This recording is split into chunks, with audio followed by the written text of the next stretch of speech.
Love among all beings of the universe. Let there be peace. Let there be peace. Om Shanti, Shanti, Shanti. Namaskar, Namaskar. Welcome.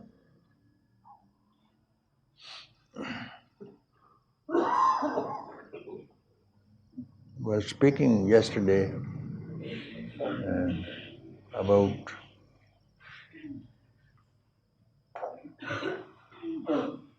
self-inquiry, and some letters that I received, they had some difficulties that they couldn't do it.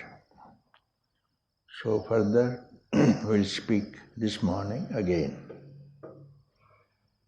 First of all, to realize yourself, to identify yourself with consciousness, bliss, and your own being, you don't need any practice, neither any dhyana, nor yoga, nor any pilgrim places you have to visit for this, neither any charities. This is only escapism, because consciousness, bliss, and being is here. So, what is needed so that you know that being is already here within you, to avoid the obstacles to it, hindrances. In spiritual life as well as in secular life, in your day-to-day living also, for every success, spiritual or secular, material success, you have to avoid only the obstacle. For instance, you want to buy a house in countryside. House is available, you don't have funds. Obstacle is only money. Some of your good, generous friend can advance you some loan, you buy a house. Hindrance is removed, obstacle is removed, and deal is effected. Or you can hypothecate to the bank and have the house.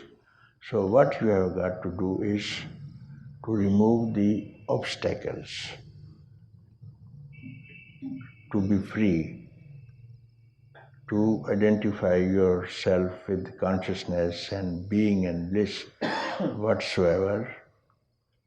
Obstacles are there, you have to remove the obstacle, and you have not to work for consciousness, which is already here now. What are those obstacles? You can sit down and think about the obstacles. Now, all over the world, you can just sit down quietly and see what are the obstacles. Sun is there, and you very well know sun does not belong to you, neither you belong to him, nor the moon belongs to you, nor she belongs to you, nor the stars. Then come down to the earth. Earth doesn't belong to you, nor do you belong to the earth.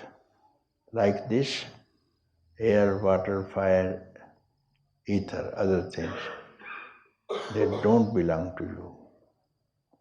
Now you come from, say for instance, today you have come from your apartment from the hotel or somewhere else, staying in a private house. You start from there. That house doesn't belong to you. Neither you belong to that apartment. Coming in a taxi, Taxi doesn't belong to you, nor you belong to the taxi. Now, all that you see, that you utilize, do not belong to you, nor you belong to it. Coming to your own self now, like this. This body doesn't belong to you, like other things, because other things that can be used by you, you are not that. It is something else, and not the being. Therefore, the body doesn't belong to you. And the senses also do not belong to you. The mind doesn't belong to you. The buddhi, discriminatory aspect of the mind also you are not. It doesn't belong to you.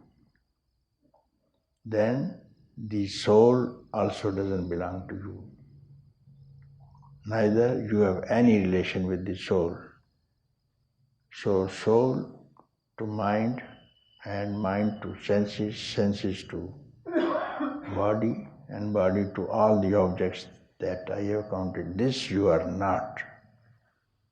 It's very simple reason to understand.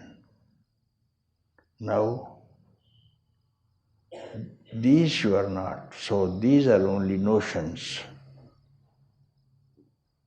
These are only notions, and once you can abandon all these notions,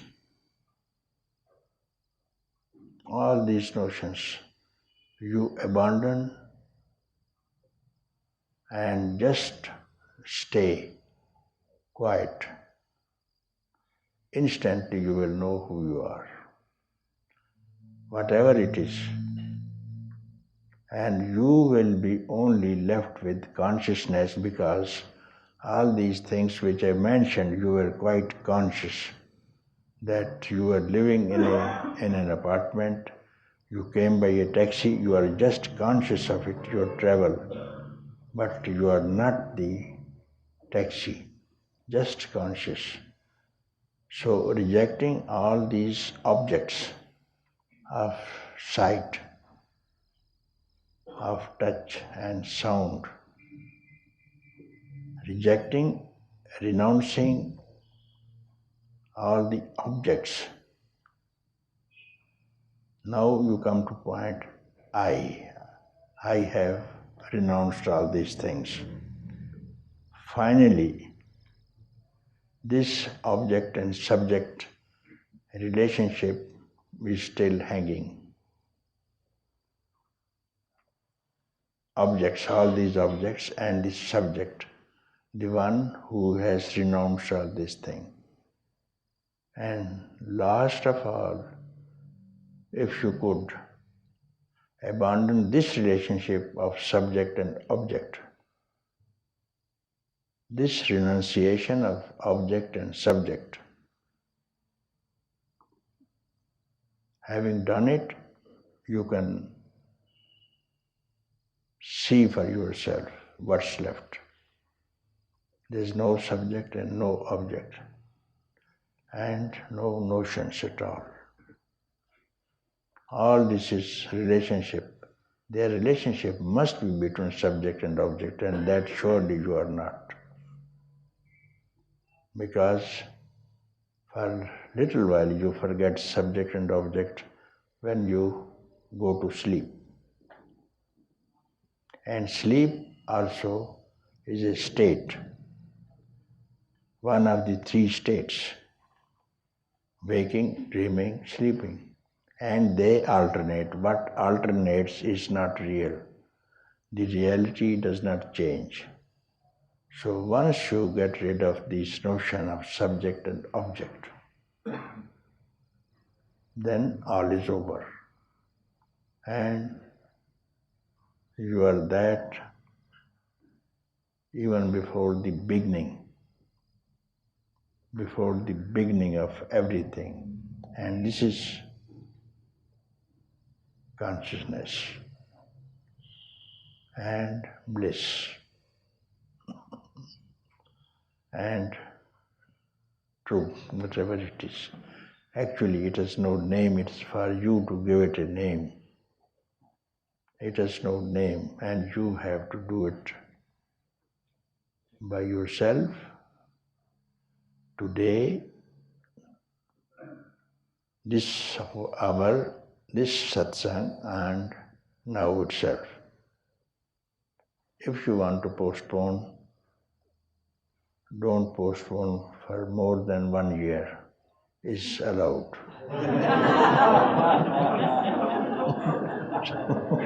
Not more than, who knows? Who knows? 1 year. Nobody is sure for this next year, not even for 1 hour. You are not sure what's going to happen next minute, because I remember I was going to Frankfurt from Delhi, and one young woman with her 7-year-old daughter, she was going to meet her husband who was waiting at Frankfurt to receive her.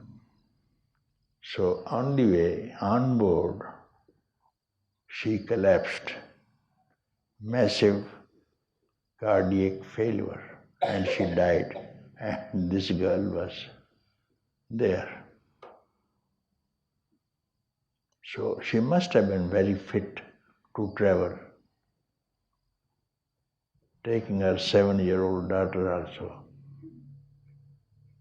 Alas, if she knew, nobody knows.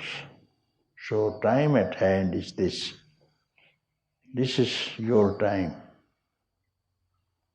The next hour belongs to Yama, who is merciless on all beings. Yama, you know, death. He has not spared even saints, sages, gods. But one person cannot come into its teeth. Who is that person? Who is free? Because death will take away the concept of body, notion that I am the body, and how it has been removed as an obstacle, and you are free, you are not the body. Therefore, let this Yama come now and take away what doesn't belong to you and what you are not. Let it take away the body. Yama takes away all bodies only, and not one who is nothingness, who is emptiness, who is consciousness. Even Yama has to die one day. Death even has to die one day for the next yuga. Many Yamas have died, you see. So, one who is free of all notions, he is not afraid of even death, because many people write, I am afraid of death here also.